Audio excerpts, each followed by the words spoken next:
I've always had a strange obsession for coffee. I'm not sure why, but it's the warm feeling of the hot liquid going down my throat and in my stomach. I think it's the fact that it warms me to the bone. Moving on. However, I sat at the table drinking my cup of coffee. God, I love my job, I thought to myself, with a grin on my face, with a cup of coffee in my right hand. I glanced across the table to my friend. If you're not going to drink coffee, then why'd you ask me to make some? He kept silent, the blank look in his eye as he stared at me. I shrugged. More for me? I reached across the table and slid the mug of coffee in front of me. I took one more long sip of my own cup, finishing it off before one large gulp.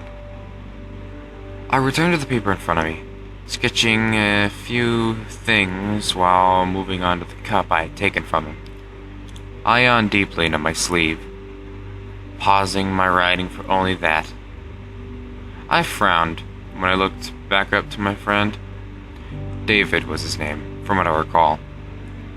I glanced over to the TV in the kitchen, listening to the news anchor with breaking news. This just in. Yet another body has been found. I frowned. The body was found last night flowing down the Little River. It had multiple lacerations and had the word fear with the number 3 replacing the E carved into its stomach.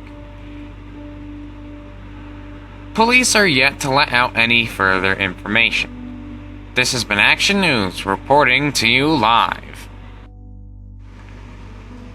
I sighed after the newscast ended, looking over to David tiredly. It appears they found my work, David. Now it's only a matter of time till they find you. I got up and walked over to the lifeless, pale body. It had a smooth laceration, nearly surgical, along the throat area, severing the carotid artery.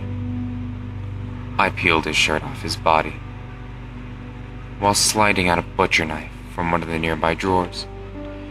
Then I slid my gas mask on. I brought the knife upon his stomach, beginning to carve TH3 into his stomach. His warm blood splattered along my shirt as I severed multiple veins. My gloves had blood painted on them when I stabbed the bloody butcher knife into the wood table, letting it stick. I adjusted my mask with my gloved hand, and I made my way out the back door. I sprint into the woods behind his house, while reaching for my cell phone. I dialed 911, having just thought of a marvelous plan. 911, what is your emergency? I responded in my tired voice. Yes, I'd like to report a murder. Okay, where has this murder taken place, sir? Well, where would be the fun in that? I turned around and whipped the phone towards the house. I wasn't far, so it only hit the grass in the backyard, when I turned around and ran off through the trees. The next day, I drove by the house. The cops were still there, examining the crime scene further for who knows what reason. They'd be looking for me now, but that would only just add on to the fun of this all. God, I love my job, I thought to myself as I drove off towards the highway, getting out of this place.